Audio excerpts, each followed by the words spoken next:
Secretary General of OIC, respected foreign ministers, ladies and gentlemen. First of all, let me welcome all of you to Pakistan. No country has suffered 40 years of conflict, and then add to it recently prolonged drought, 75% of the people living off the land, and then even before 15th of August, half the population below the poverty line. Years of corrupt governance. 75% of the budget supported by foreign aid. Now, a country in this situation, after 15th August, if the foreign aid dries up, the foreign reserves get frozen, banking system freezes, any country is going to collapse, let alone Afghanistan, which has suffered for the past 40 years. So I'm really glad all the speakers before me mentioned the gravity of the situation. Especially, I would like to point out what Michael Griffith, Under Secretary of the United Nations Secretary General, what he had to say, the figures he gave. So the point is that if the world does not act, this will be the biggest man-made crisis which is unfolding in front of us. We, the OIC, it's a big responsibility on us, because not only is it the situation in Afghanistan as it unfolds, but it's a religious duty to help them. And I must say that we have to, and I speak to the United States specifically, they must de-link the Taliban government from the 40 million Afghan citizens. Even if they've been in conflict with Taliban for 40 years, 20 years.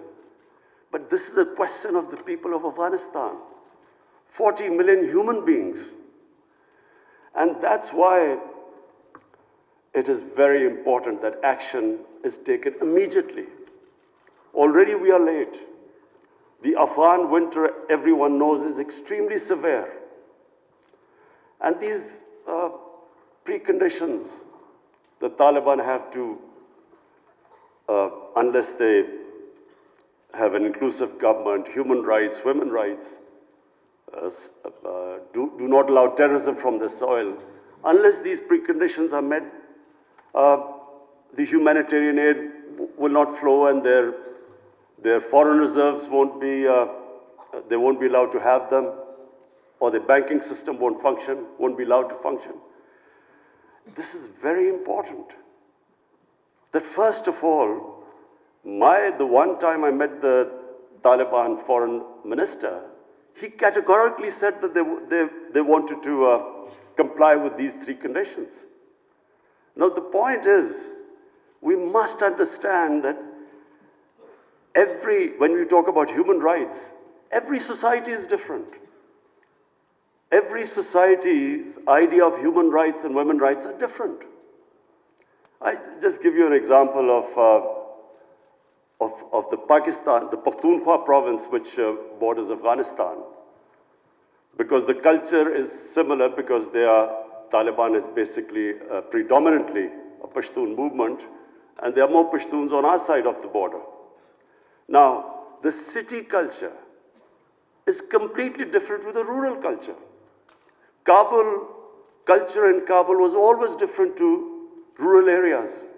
Just like in Peshawar, it is completely different, the culture, to the district adjoining the Afghanistan border. So I give you an example.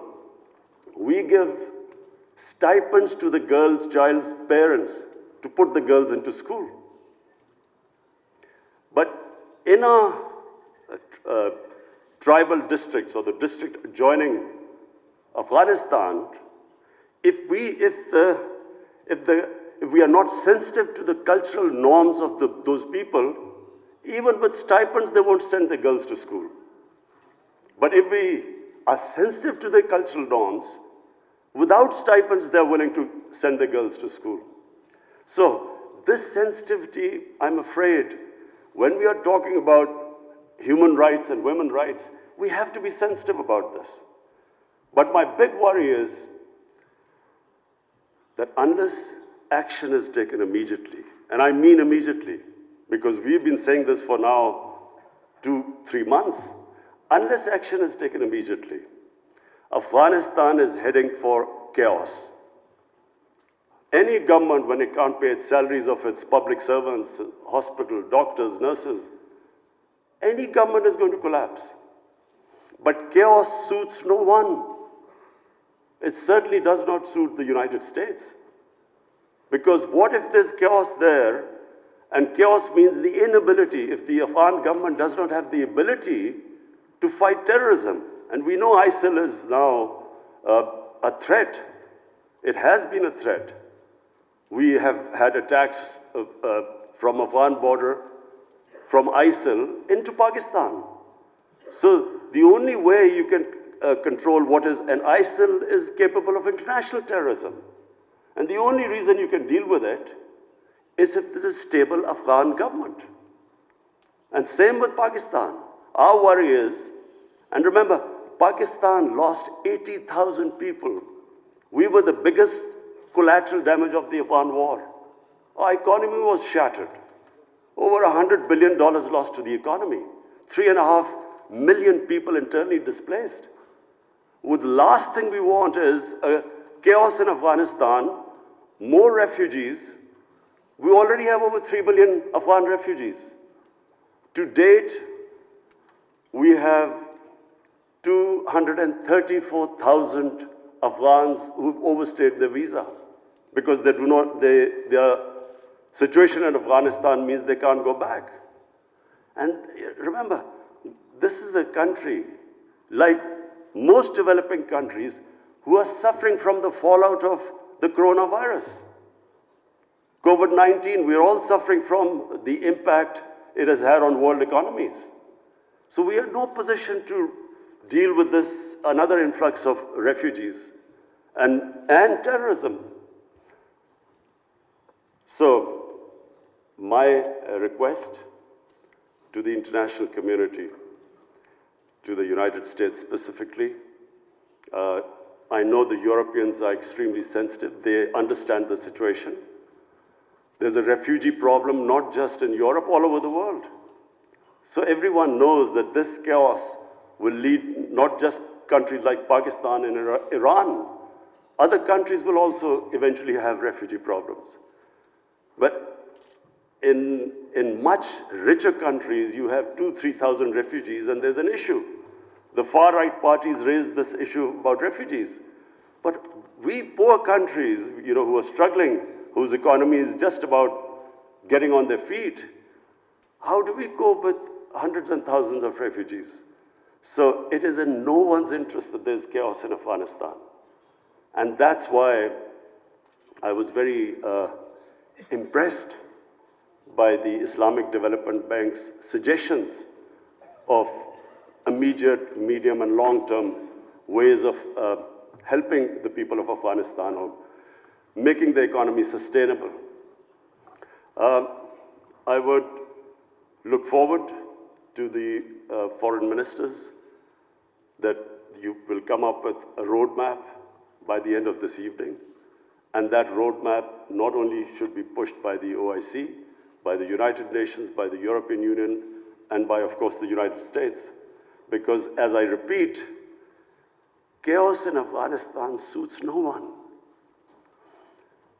And finally, because I have this platform of the OIC foreign ministers, I would just raise 2 more points. One is Palestine and Kashmir.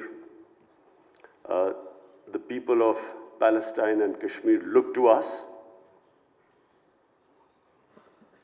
They want to see a unified response from us about their human rights, about their democratic rights, rights which United Nations Security Council resolutions have given them, and unfortunately not implemented. We should, on every forum, raise our voices and a unified stance. And lastly, I want to talk about Islamophobia. Unfortunately, the refugee crisis in Western countries has exacerbated Islamophobia. Islamophobia really started reaching a dangerous levels after 9/11, when terrorism and Islam were connected, when terms like radical Islam came, they connected somehow. Islam was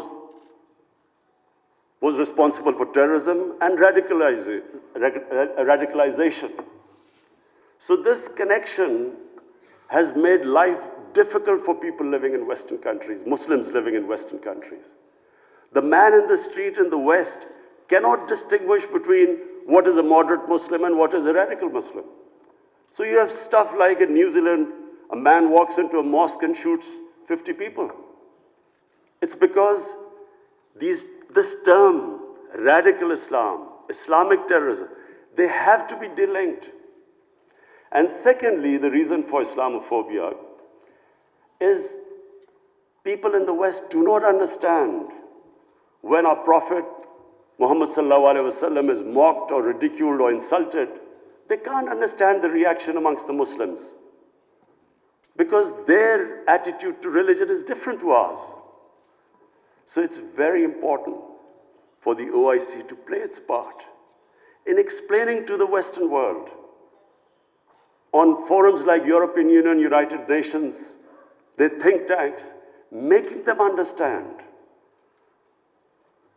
Rather than this gap growing between Muslims and non-Muslims because of inability to understand Islam, it is our responsibility in the OIC that we make them understand.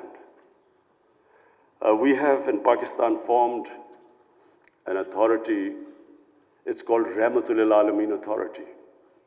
The purpose is to have top Pakistani scholars in this authority who coordinate with Muslim scholars all over the world. And one of the objectives of this Rahmatul Alameen Authority is that there should be a considered intellectual response when things like a cartoon appears insulting our Holy Prophet, peace be upon him. There should be a proper response from scholars to make them understand why Muslims react, that the love and reverence we have for our Holy Prophet, peace be upon him, because they don't understand this. And secondly, to make them understand that our Holy Prophet was called Rahmatul Alameen. He was to bring mercy for mankind.